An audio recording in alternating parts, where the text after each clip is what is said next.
So I will make an observation. I mean, as I'm listening to you, I mean, you say a lot of things that are, say maybe, and there's an element of almost innate creativity to what you're saying.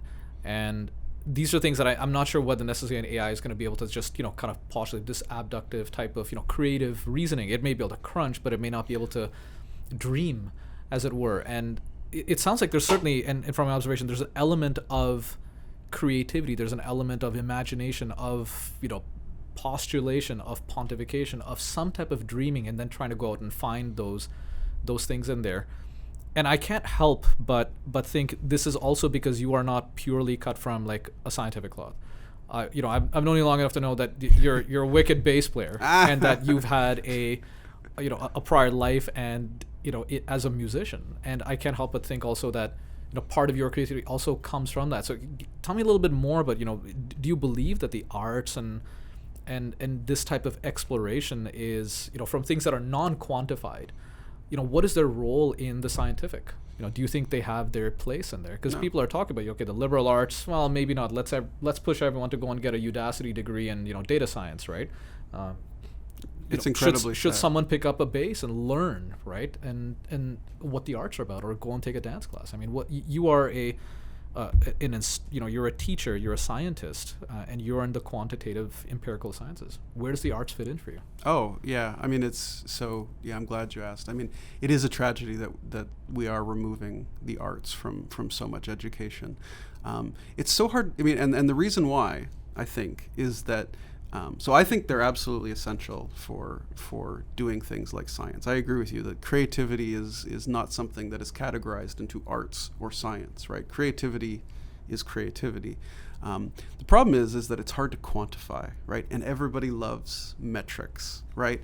The world is metric driven. So, no one sits around and says, well, if we take our kids, if they take so much art and so much music, and so much drama acting in high school, then they become better. No one does that metric, right? And it's hard to quantify. However, I think anyone that you see that's doing cutting edge stuff in the arts or in the science has this, I agree with you, this element of creativity. And so you want to have people explore that from a young age. I mean, one of the things we've known about education and child development is the younger you introduce things to people, the more it becomes part of who they are, and increases the rate at which they learn. And so it's not a surprise that, in fact, yes, many scientists have artistic backgrounds, and in fact, many scientists have, many artists have backgrounds in things like math, etc. I can show you a lot of artists who have studied the scientists. So it's an incredible tragedy. But ultimately, going back into the my own realm here of science, I mean, that's what it's all about, right? I mean, everybody loves the story of Einstein, right? I mean, it's this, everybody loves the story of Einstein, because here's a guy who came and he was a patent clerk, and he just sat at his desk and he just had these wild ideas, just wildly creative ideas that,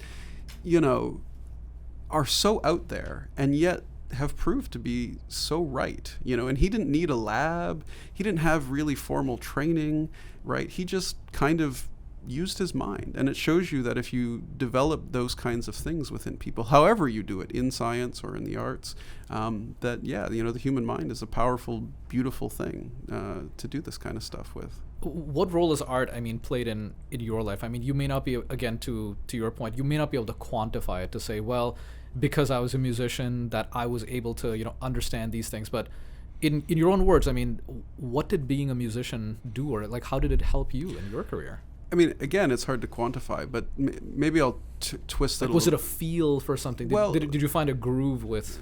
It changes the way you think about things. So one thing let me come at it from a different angle and then go back to music. But for example, one thing they show is that people who speak more than one language tend to be much more creative and tend to have much better problem-solving skills. So like, why, right? Mm. Why does speaking another language make you, because you realize immediately when you speak two languages that there are some things that are very easy to say in one language and very hard to say in another. And there's this whole concept of translation, right? And what is translation but looking at, one thing and trying to explain it in a different way or have a different perspective on the same thing, right? I know you speak more than one language, and this must happen to you all the time, right? When you're thinking in different languages. And I think that's exactly what's going on when you're trying to think of creative new solutions to scientific problems. Is you're like, okay, everybody's been looking at it this way, and we've kind of come as far as we can looking at it this way. But what if I come from here, right? And so, going back to the arts, I mean, something like music, it's everyone says music is a language, right? It's a certain way of approaching things. It's a certain way of like realizing there's ways to express things that aren't just words and sentences, that you can get feelings and ideas across in a different way. And I think, in that way, that's what helped me, is that's how you come at problems in new ways, right? So it trains you for that. It trains your mind to think that way, just like speaking another language does. So I spoke several languages kind of growing up. Yes, you do speak several. But, I also was, drawing from a very early age, right? Like, I mean, I had, a fine art training, and, that's how I kind of really kept myself busy, and it really helped me express myself. And there was a structure, and I got trained in it, and I spent time with people who really knew how to work and explore in abstract terms. And it wasn't just, say, photorealistic replication. It was how do you paint, and as silly as it may sound, like, how would you paint happy, or how would you paint busy without painting an object, right? Like, what does that mean to you? And when you look at a kid, or like someone paints it, or like my kids painting there, you can clearly see that there's a methodology behind that. And I remember when I started at university, I wanted to go there for fine art, right? And the program did turn out to be what I thought it was. So I'm like, okay, I got to figure out what the hell to do next. And computer science kind of seems like the thing to do because everyone's doing it.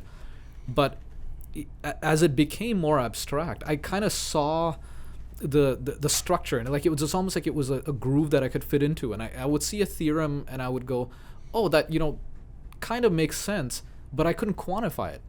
I could never say, okay, I draw a picture of a theorem. That wasn't it. But there was something about the way it would fit together. If I took this, corollary and this lemma over here, and I put them together somehow, that they would make a bigger whole. But the wheels for that would already be turning in ways that I can't really express. Because right? you were trained that way as a young person, drawing and learning multiple languages, that you understand that you can fit things together that don't so obviously I think it fit. helped kind of me tremendously. Yeah, and absolutely. I found math at an abstract level actually a heck of a lot more appealing than just like concretely, like memorizing my times tables. Yeah, that was a pain in the neck. But like when it got more abstract, okay, talk about like, vector bundles and sheaves and category theory and all that stuff. Like I enjoyed that a heck of a lot more in grad school than I ever enjoyed, say like stuff like undergrad and that. And for somehow it made sense because there's something in my brain that just said, oh, there's a groove, and that kind of fit in. I remember when I was trying to explain this, what I was working on to my mom, and her to be a musician. And she's like, oh, okay, so this is how stuff would kind of work, and which kind of shocked me because she's not a mathematician. She's a musician. She has been all her life.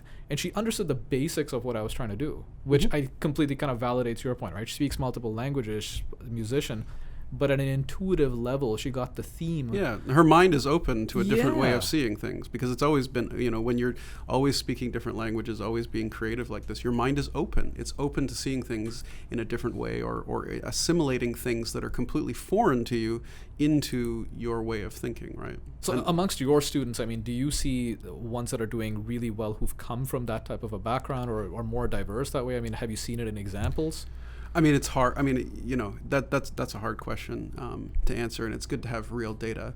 Anecdotally, yes. I mean, if I think about the graduate level, usually, the graduate students that I've worked with over the years, they do tend to come from a wide range of backgrounds, and often, the best ones have all sorts of interesting hobbies, and have been involved in different things. Another one, one of my best graduate students was actually like a fantastic athlete, which, you might think, oh, okay, well, that's not the arts, but, you recognize that, there's a whole thing with being an athlete, which actually is another thing you used to do as well.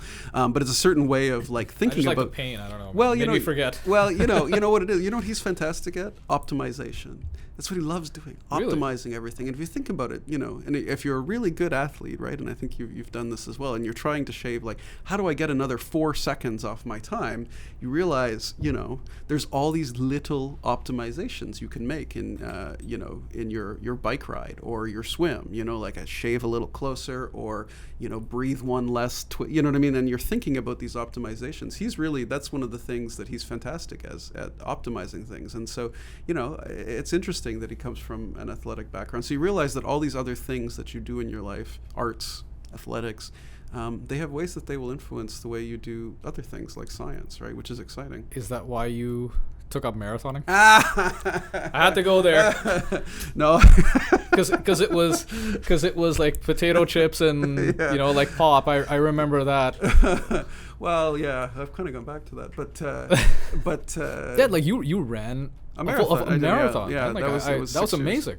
Yeah, well, it was just like, you got to do everything once, right? So what kind of inspired and compelled you to hurt yourself? You know what? Hats off to, I would not run a marathon. Have you not done that? No, I have not. I've never run a marathon. Really? I've run plenty of triathlons. Yeah. Because I have like little patience to do a lot of one thing. Yeah. But it was just like, all right, variety, this thing's over. You go to the next one, and like the variety kind of made my day. Yes. And then there's the concept of just hurting yourself for like 26.5 miles and, coming out with, bleeding at the other end of it from your toes. And it just seems like the savagery of the body. Like what compelled you to do this? Oh, I don't know. Yeah, I thought this would be a good way to exercise, and let me put it in context. So my brother is an ultra marathoner, so he runs 100-mile marathons. This is 160 kilometer runs, and they take about 24 hours, right?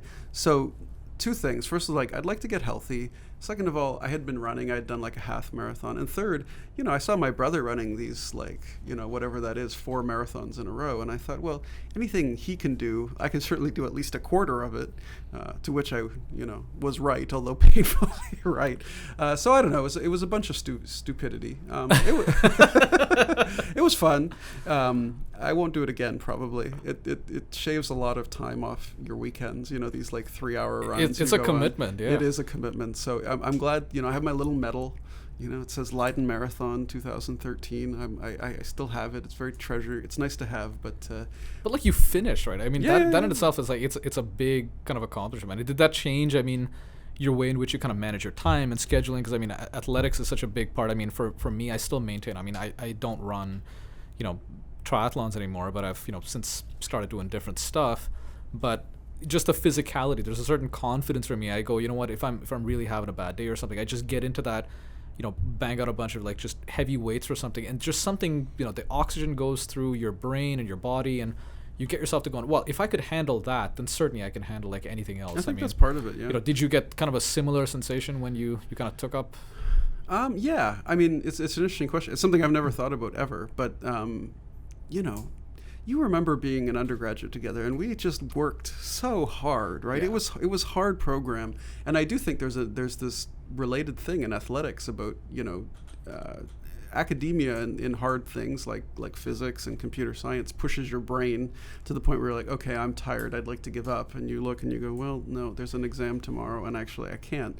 And athletics is there's a similar thing where your body goes, I'm exhausted.